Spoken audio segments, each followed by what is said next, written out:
Salut, c'est Nicolaris.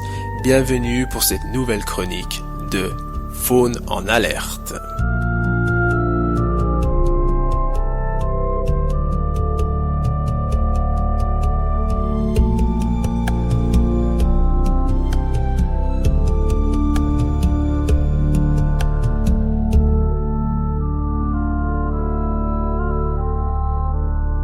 L'aube des crotandres.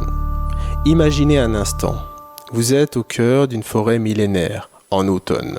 Le sol est un tapis de feuilles aux couleurs d'or et de rouille, et l'air frais transporte l'odeur de la terre humide et des pins. Dans une clairière baignée par la lumière douce du matin, une scène se déroule. Une scène qui contredit des siècles de nos plus sombres légendes. Une meute de loups est là. Non pas comme des silhouettes menaçantes, mais comme une constellation de cœurs, une famille. Au centre de cet astre, protégé par les corps vigilants des adultes, se trouvent les louveteaux. C'est pour eux que nous sommes là. C'est le commencement de leur vie, l'aube des crotandres. Leurs petites dents de lait, bien inoffensives, explorent le monde avec une curiosité joueuse. Ils se bousculent, se mordillent les oreilles, roulent les uns sur les autres dans une innocence totale. Mais ne vous y trompez pas, ce chaos apparent est une école à ciel ouvert. Car, chez les loups, la famille est tout. La meute n'est pas un groupe de prédateurs sanguinaires, mais une unité familiale complexe, généralement menée par le couple parental. Chaque membre a un rôle. Les aînés de la portée précédente deviennent des babysitters dévoués, montant la garde et jouant avec les plus jeunes. Lorsqu'un chasseur revient, il ne nourrit pas que lui-même. Il régurgite une partie de sa prise pour nourrir les petits et les membres de la meute restés à la tanière. Chaque geste, chaque position de queue, chaque regard échangé est une leçon. C'est un apprentissage continu de la prudence, de la traque et de l'union. Ces liens ne sont pas de sang. Ils sont tissés par l'engagement, la défense réciproque et une sagesse collective qui garantit la survie du groupe. Ces louveteaux sont un héritage, la promesse vivante d'un futur. La communication de cette famille est d'une richesse incroyable. Il y a bien sûr le hurlement. Oubliez l'image du loup solitaire hurlant à la pleine lune. Le hurlement est le chant social de la meute. C'est un outil pour se localiser dans une forêt immense, pour allier les troupes avant une chasse, pour avertir des meutes rivales de ne pas franchir une frontière invisible. C'est une sérénade de cohésion, parfois un chant de deuil. C'est la voix d'une famille qui s'exprime à l'unisson. Néanmoins, pour ces protecteurs de la forêt, pour ces jeunes au potentiel immense, l'avenir n'est jamais assuré. Et la menace ne vient pas d'un ours ou d'un rival. Elle est plus silencieuse, plus insidieuse. La silhouette de l'homme plane sur leur domaine. C'est la dévastation des habitats, ces forêts qui disparaissent sous nos constructions. C'est le braconnage impitoyable qui détruit une famille entière pour un trophée. Et c'est surtout la peur, la terreur ancestrale, celle du grand méchant loup de nos contes d'enfants, qui obscurcit encore notre jugement. Cette crainte nous a fait oublier le rôle fondamental du loup. Nous l'avons chassé, nous l'avons éradiqué de nombreuses régions, pensant protéger la nature. En réalité, nous l'amputions de l'un de ses architectes les plus importants.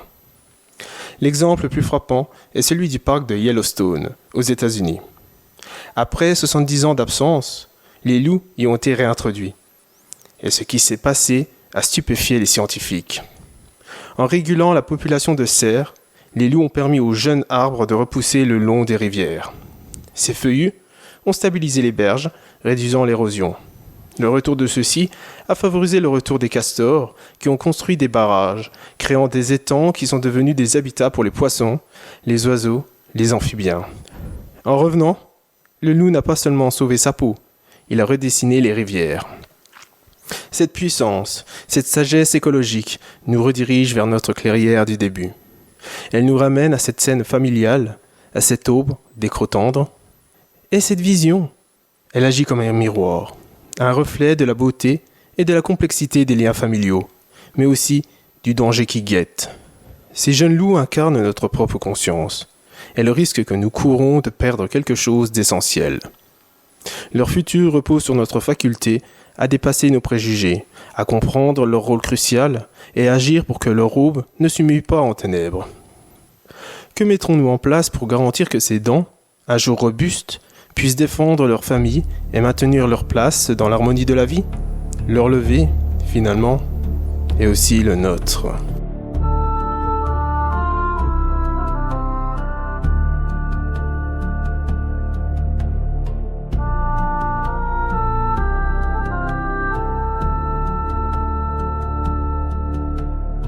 J'espère que vous avez apprécié cette chronique et qu'elle vous a permis de prendre conscience de la fragilité du monde animal.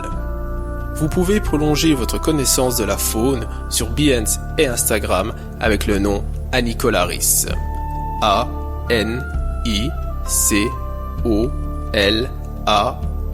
AnicolaryS.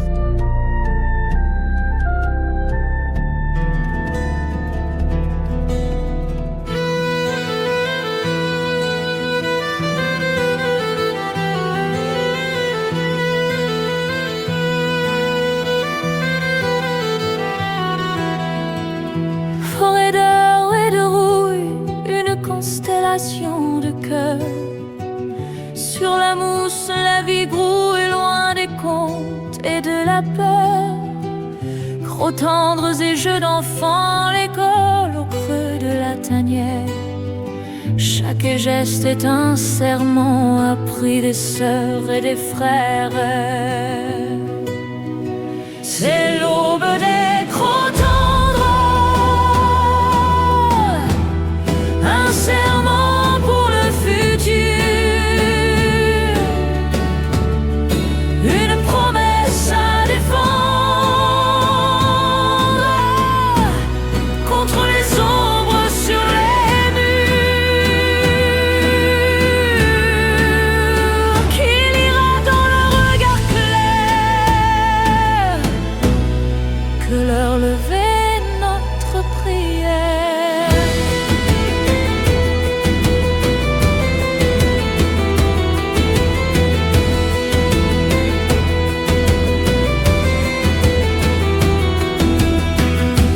Le soir monte, un chant s'élève.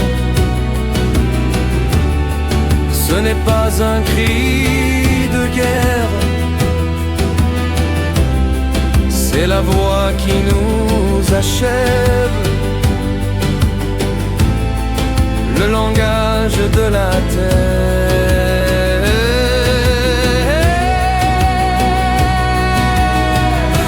Un hurlement social pour souder les liens du sang. Face au danger, signal pour le clan à contre-courant.